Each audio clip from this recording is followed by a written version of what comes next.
and welcome back to my menopause journey. And if you've come to this video and you are in any phase of menopause, or you are just trying to educate yourself and be proactive about what is coming if you're close to 40 and even 30, I think there's no time to start at least educating yourself on what will be happening to your body. Because yes, it will be happening to all of us. If you're a female and a male, andropause. Anyways, that's another video. Okay, so today's video is going to be on estrogen. And yes, I have started. I talked about this in my last video. I'll put that up there. That I wanted to be proactive and not wait until I've reached that supposedly menopause day, we'll call it, because it is just a day that you reach where you had no period for a year. Now, I discussed this in, again, my last video on starting vaginal estrogen cream, and I've shared with you guys that I have started that as well. I'm doing that only once or twice a week, but that's going well. That'll be another video. But in today's video, I also shared recently that I asked my doctor about starting estrogen. And I shared that, unfortunately, I was somewhat dismissed by my doctor. And you guys know that I have been through so many doctors, and I love my doctor, okay? And she does excellent. But what I have learned is that she's still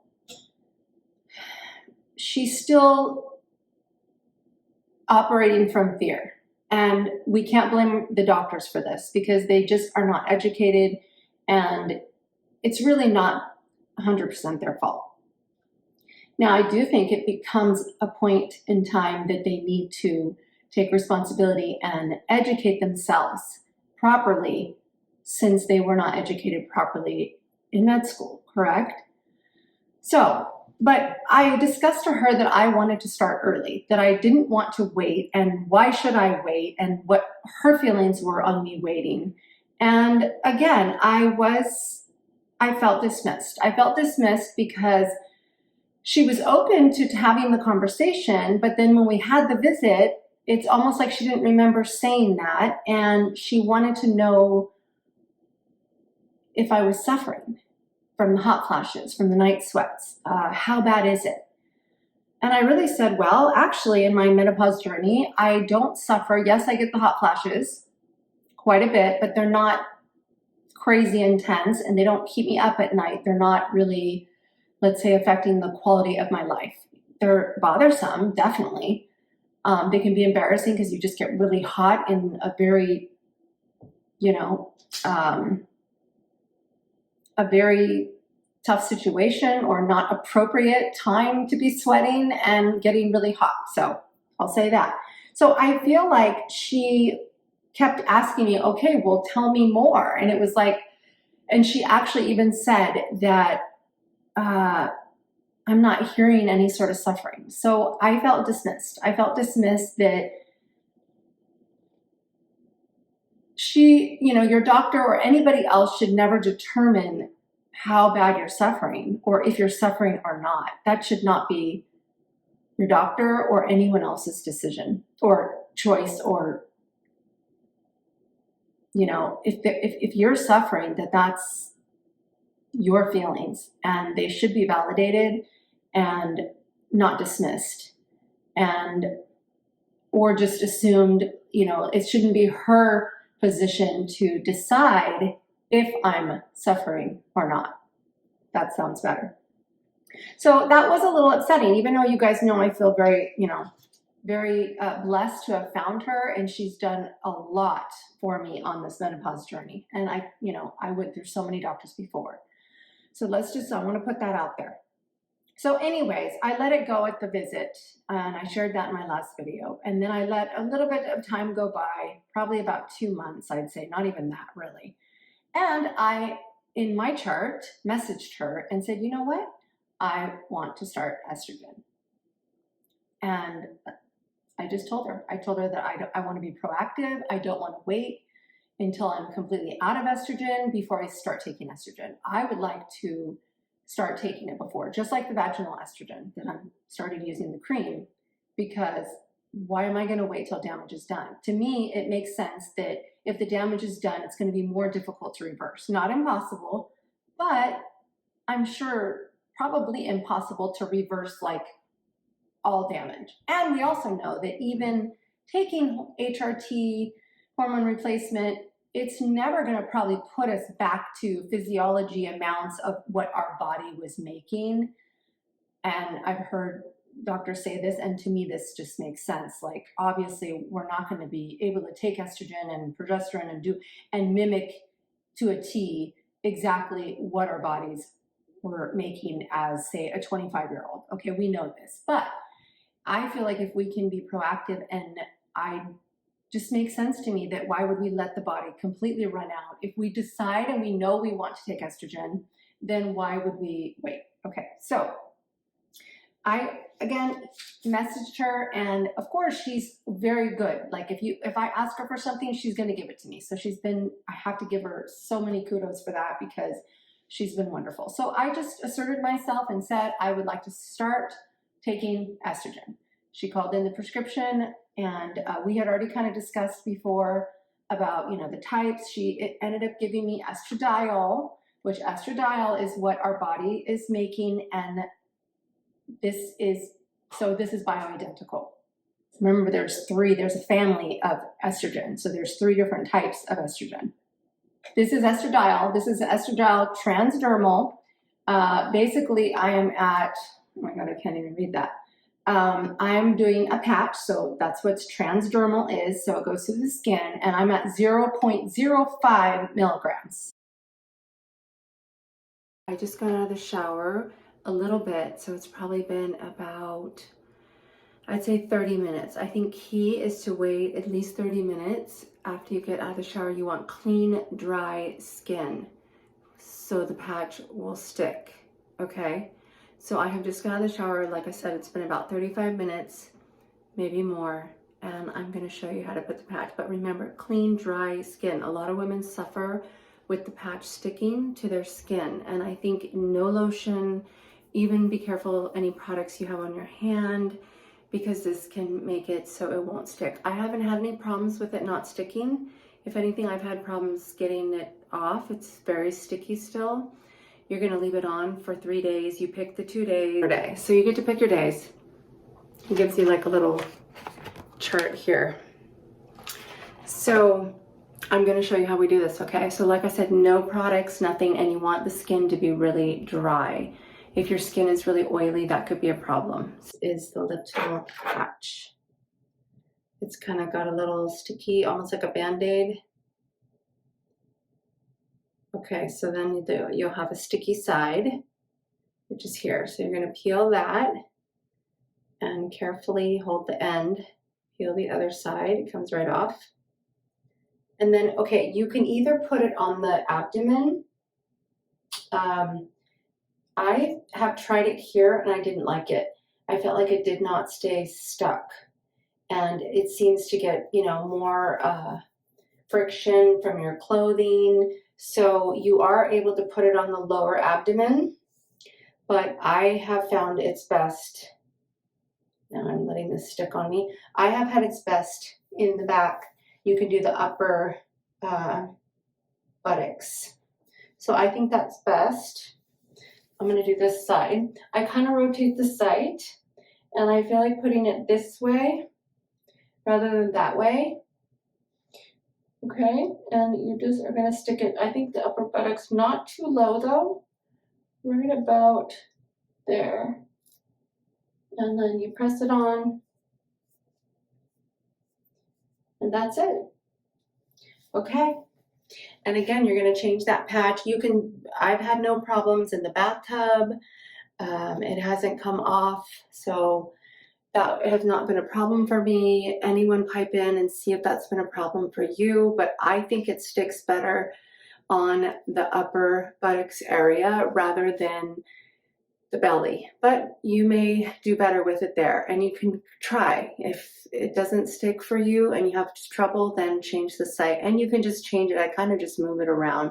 The only bummer is it leaves kind of that sticky residue, and you kind of have to like scrub it off, and my skin can get kind of sensitive. You know, people are sensitive to latex. I'm sure there's some latex in it, but yes, so I wanted to share that. So again, I started on July 7th for my first patch. It's a little itchy, but hello, we are a little itchy everywhere. That's another video. Hopefully you guys enjoyed that, because yes, I'm still itching. Anyways, I basically have had no trouble with it sticking or staying on. I want to discuss what I have been experiencing. So I have noticed that I kind of have an appetite decrease.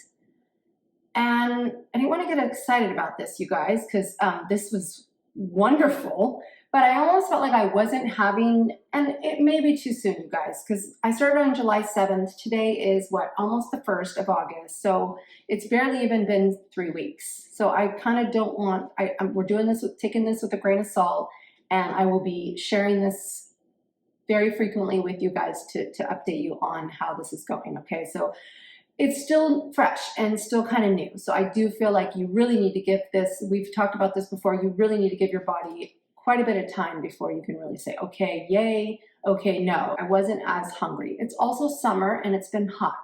So that could also play a role. I feel like all of us probably eat a little bit less in the summer. We know this, right? The heat it's not an appetite stimulator, right? I don't know, winter is, you're warm, cozy, we're also sitting more, so I don't know, okay, but that's what I noticed, could be the heat.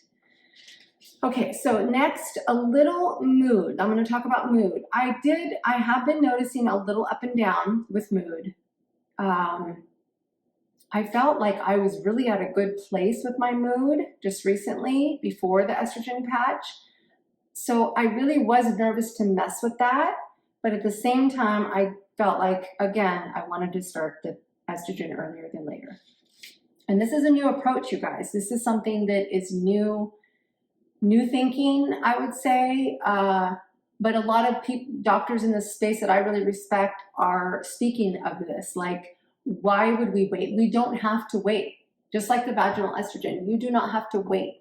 If you are suffering, if you are struggling, you do not have to wait to take estrogen, testosterone, progesterone, okay? We don't have to wait. If we are declining and we are suffering from the decline, then we're gonna give it back. We're gonna put it back. We're gonna replace it, okay? We don't have to wait. I think there's a fear still. Remember, fear is like this residual like stickiness, almost like you put a Band-Aid on and you leave it on there for a couple days and then you take the Band-Aid off and there's still all that sticky stuff. That's what fear is like, right? It's like you can, that sticky stuff just doesn't come off, right? It takes weeks to like really get completely that residue, that stickiness off of you. And I connect the same meaning as with fear. And I think that's with our doctors. My doctor, she still has some of that stickiness, some of that residual, that leftover fear that she can't completely get rid of. So it's just kind of my thinking analogy of fear. It's sticky, like it sticks. Okay, so now, so mood, okay, a little blah, but I'm also kind of around my cycle time. So that could be also more because I'm just doing my normal cycle. I still do cycle. I have the IUD, but I still am cycling. Now, I also want to say I did notice spotting. Now, I'm always spotting because of the IUD. You guys also know that. have always spotted with the IUD. So I did notice maybe a little more spotting, and it seemed like it was not around my cycle time. So I did also notice that spotting. Again, it's soon. It's soon, ladies. So, but nothing crazy, nothing that I'm not already pretty used to, because I spot quite a bit throughout all the time. Okay, now this is an interesting part. I wanted to share this. So now my doctor, even though I charted her a message saying, okay, I want to start estrogen, Now, this was interesting. She had explained to me this before, and I explained, I think, in my last video a little bit of this, but she was telling me that I'm taking the vaginal estrogen. I'm also taking testosterone, which she informed me that the testosterone does, some of it converts into estrogen. So her thinking was, okay, well, you are getting estrogen. So now I'm taking it vaginally. She says I'm getting it from my testosterone. And I think in her mind, she felt like I didn't need any more, is what I think she was going for. So when I asked her for it, again, I didn't really give her any room to say no. I just said, please, can you start me on estrogen, period. Now, so what I noticed then I went for my refill for my testosterone. It was time for my refill. So I had also mentioned to her, it's time for my refill. I get it through a compounding pharmacy, so she has to call it into the compounding pharmacy for the testosterone. So now I noticed when I got a call from the compounding pharmacy that they said, okay, well, your doctor changed her prescription. So she said that she changed it, and I was like, okay, well, what do you mean? And she said, well, she lowered it. So now you're only getting one bottle. I usually get, the little clicker bottle, looks like a little deodorant. I don't have it with me, guys, but I usually get 2 of those, okay? Now, she lowered my dose. And I was a little upset because I felt like I was at a really good spot with my testosterone. But I remembered that she told me, okay, remember, you're also getting some estrogen from the testosterone. So what she did, which I almost kind of thought it was like mean. Like she wanted to take something away if she was going to give me something else. So she lowered it down. I was on 4 milligrams, which is basically 2 clicks. The right amount comes out. So I was doing it twice. A lot of times I wouldn't do it twice though. If I felt like I needed it, I would take the second click. If not, I wouldn't. But that was great because this medication would last a while. And remember, it's expensive. Our insurance doesn't cover it. You're getting it from a compounding pharmacy. For me, it costs about $83. And that usually lasts me probably close to 6 months, I would say, maybe a little bit less, maybe about 5 months. Well, now she lowered it. So now she got me down to only 2 milligrams, which is only 1 click a day. But this is the bummer part, is because she did that. So I'm getting less product. I still had to pay the same amount of money. I still had to pay the $83, and I'm getting less product. So that was kind of a bummer. And I kind of thought that she would know that. Like she knows women who are struggling, that they have to pay for this testosterone because there's no FDA approved testosterone for women. And so I kind of felt like, okay, that was kind of, I don't know, that was kind of low. I just kind of thought it was low, you guys. So anyways, I did even my charter again. And I just said, hey, I'm not going to abuse this medication. If you feel that I don't need, the 4 milligrams and you want to bump me down, okay, fine. But you could have just left the prescription the same, because then I would have paid, because I still had to pay the same exact amount, but way less product. So it's almost like it doubled my amount that I have to pay.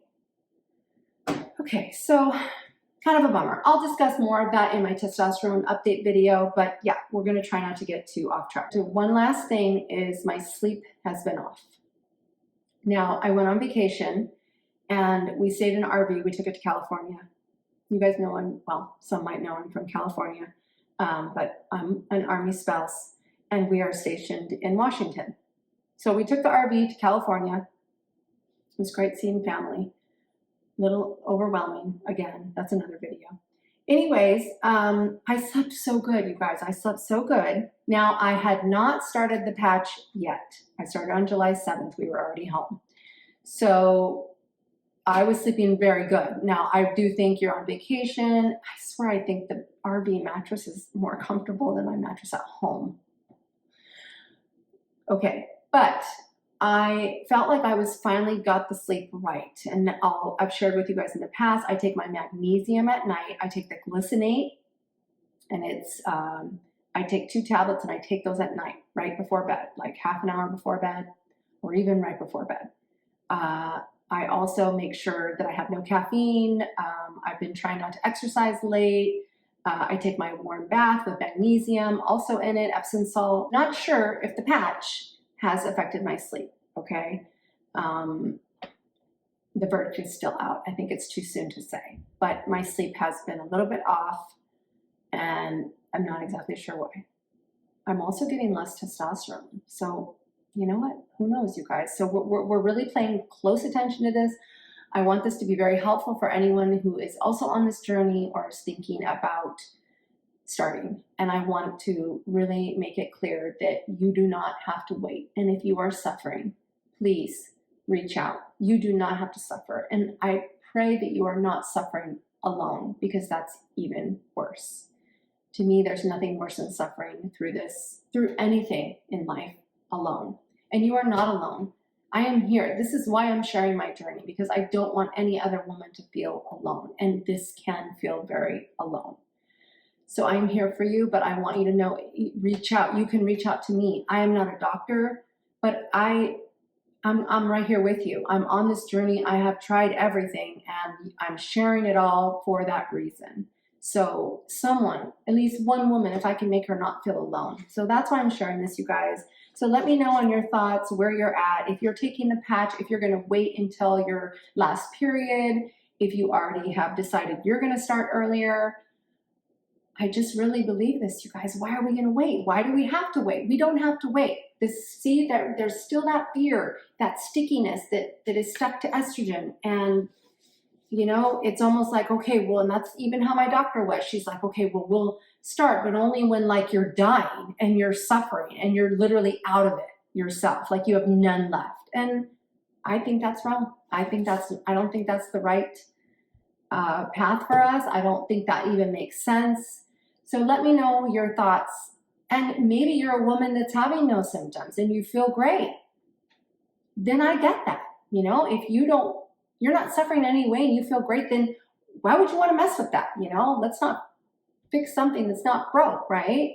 So let me know your thoughts. Jump in the conversation. It helps so much. I hope you've gotten something from this, ladies. I love sharing with you, and I love hearing you guys share with me. And you're not only sharing with me, but you're sharing with everyone. So all my love.